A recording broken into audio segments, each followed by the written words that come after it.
आज का हमारा टॉपिक क्या है? Atomic radius. We will discuss atomic radius. Okay, so what is the atomic radius? Okay, let us see it. So simple definition of atomic radius. तो let us see atomic radius. देखो, हम लोग क्या देखते हैं, atom को spherical माना गया है और स्फेरिकल को इस बोर्ड पे हम लोग ऐसे दिखाते हैं. ये 3D बोर्ड नहीं है, ठीक है. स्फेरिकल में सर्कल फॉर्म में दिखाते हैं. तो मान लीजिए ये सर्कल है, ऐसे सर्कल है, इसका सेंटर हो गया, ये इसका ऑर्बिट हो गया, ऑर्बिट हो गया, ठीक है. अब इस सर्कल का रेडियस कैसे निकालते हैं? Distance between centre and orbit, इसको हम लोग यहाँ से निकालते हैं, ठीक है. अब देखिए, इसी से कोरिलेट करके एटॉमिक रेडियस को हम लोग निकाल सकते हैं, क्योंकि आपने जहाँ भी एटम्स को ऐसे रिप्रेजेंट किया है, इनके ऑर्बिट्स को ऐसे रिप्रेजेंट किया है. हमेशा जहाँ भी आपने रिप्रेजेंट किया है ऐसे रिप्रेजेंट किया है. तो क्या हम लोग इसको इस तरीके से रिप्रेजेंट कर सकते हैं? बिल्कुल कर सकते हैं. अब देखिए यहाँ पे ये क्या होता है? न्यूक्लियस होता है. और ये क्या होता है? देखो ये क्या है बेटा? ये बैलेंस सेल है. मतलब जिसे हम लोग क्या देखे हैं, देखो K, L, M और N ऐसे सुवान कर देते हैं, ठीक है. तो यहाँ पे हम लोग क्या देख सकते हैं कि इसका डेफिनेशन क्या होगा, ठीक. Let us see the definition. The distance, देखो the distance between nucleus and valence shell.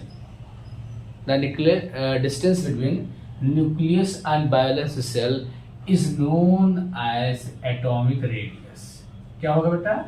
The distance between nucleus and outermost shell, या बैलेंस सेल कह सकते हैं.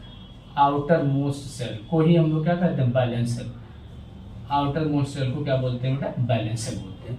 तो what we will get here, that is the distance between nucleus and outermost shell और valence shell is known as atomic radius. Okay, but हम लोग यहाँ पे क्या देखते हैं कि जो रेडियस है एक्चुअल में किसी भी एटम के लिए डिफिकल्ट होता है मेजर करने के लिए, ठीक है. क्यों डिफिकल्ट होता है? क्योंकि आपने कॉन्सेप्ट पढ़ा ही होगा कि इलेक्ट्रॉन सर्कुलर पाथ पे मोशन करता है. इलेक्ट्रॉन ड्यूल नेचर रखता है, पार्टिकल नेचर भी होता है और मैटर नेचर होता है. तो पार्टिकल वेव के फॉर्म में ऐसे ऐसे ऐसे करता है. तो वहाँ पर डिस्टेंस आउटर मोस्ट सेल और इसके बीच जो है मेजर करना थोड़ा सा डिफिकल्ट है. तो इसको हम लोग मेजर किससे करते हैं? ध्यान देंगे, इसको मेजर करते हैं हम लोग एक्सपेरिमेंट से. एक्सरे डिफ्रैक्शन, NMR, ठीक है, या ऐसे बहुत सारे टेक्निक्स हैं जिससे हम लोग क्या करते हैं, इसको मेजर करते हैं. तो पहले हम लोग छोटा सा डेफिनेशन देख लेते हैं. यहाँ पे क्या डेफिनेशन देखते हैं? देखो यहाँ पे डिस्टेंस क्या लिखे हैं बेटा? Distance between nucleus and outermost cell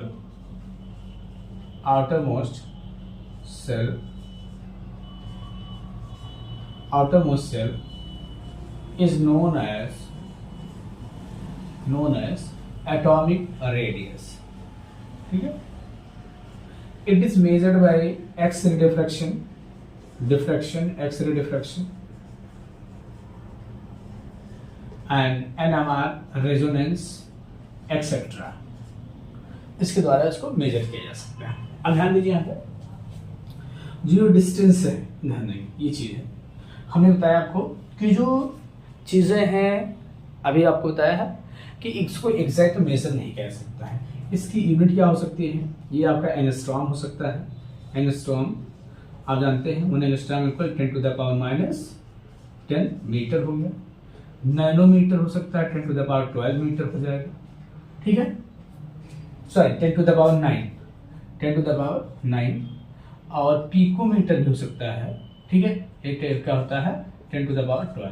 यही मोस्टली 3 यूनिट जो है एटॉमिक रेडियस को कैलकुलेट करने के लिए हम लोग यूज करते हैं या मेजर करने के लिए यूज करते हैं. अब देखिए यहाँ पे तो ये बात आ रही है कि तो हम रेडियस कैसे मापें. तो जो एटॉमिक रेडियस होता है ये कंपाउंड टू कंपाउंड वेरी करता है, ठीक है. तो हम लोग क्या देखते हैं, हमें 3 टाइप्स के रेडियस मिलते हैं. क्या कौन कौन सा रेडियस? Covalent radius. क्या है बेटा? Covalent radius. van der Waal radius and metallic radius। तो इसको हम लोग डिस्कस करते हैं। So what is this? Let us see।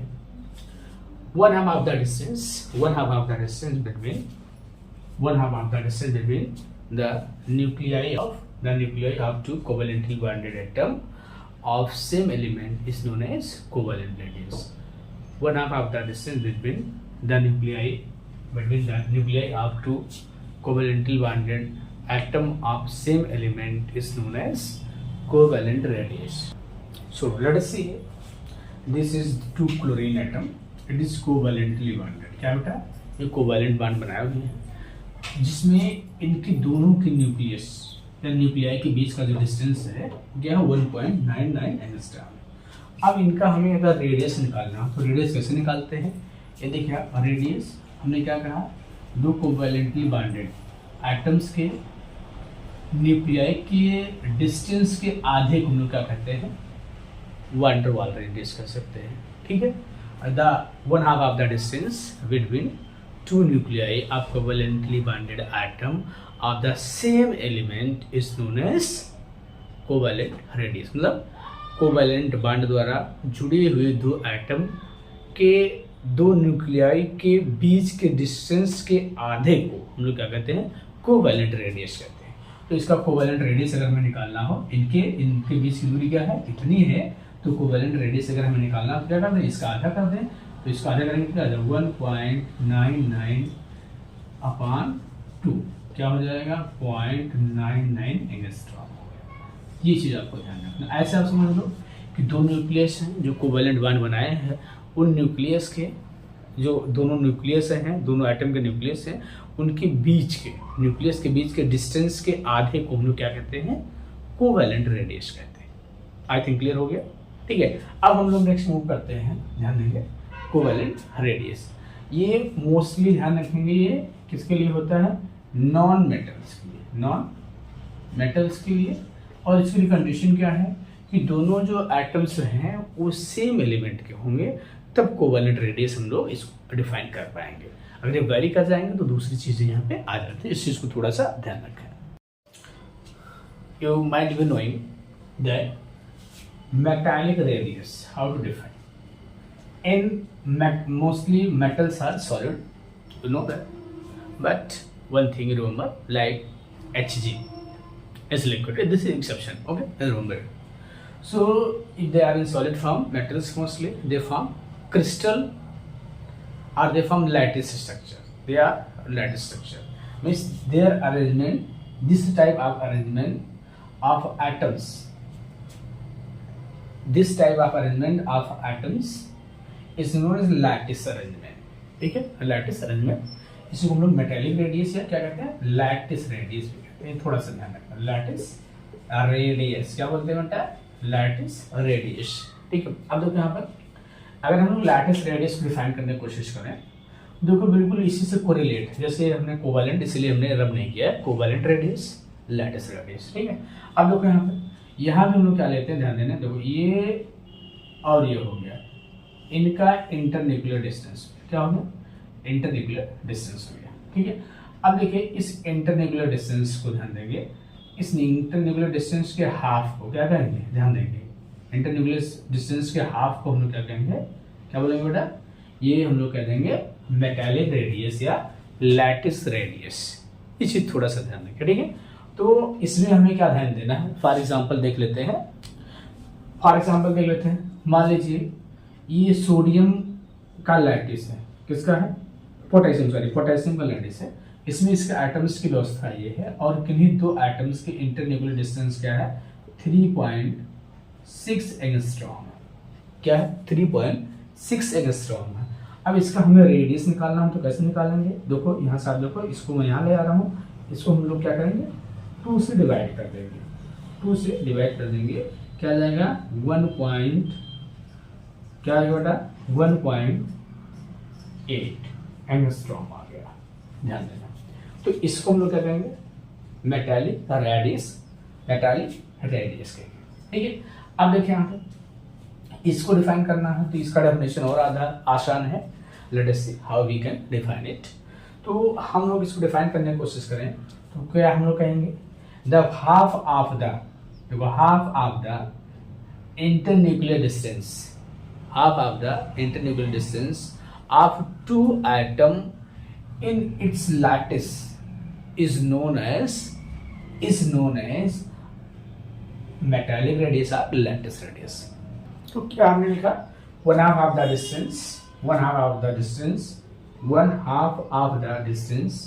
of internuclear, one half of the internuclear distance between two atoms in a lattice is known as metallic radius. पुराने ध्यान दें, one half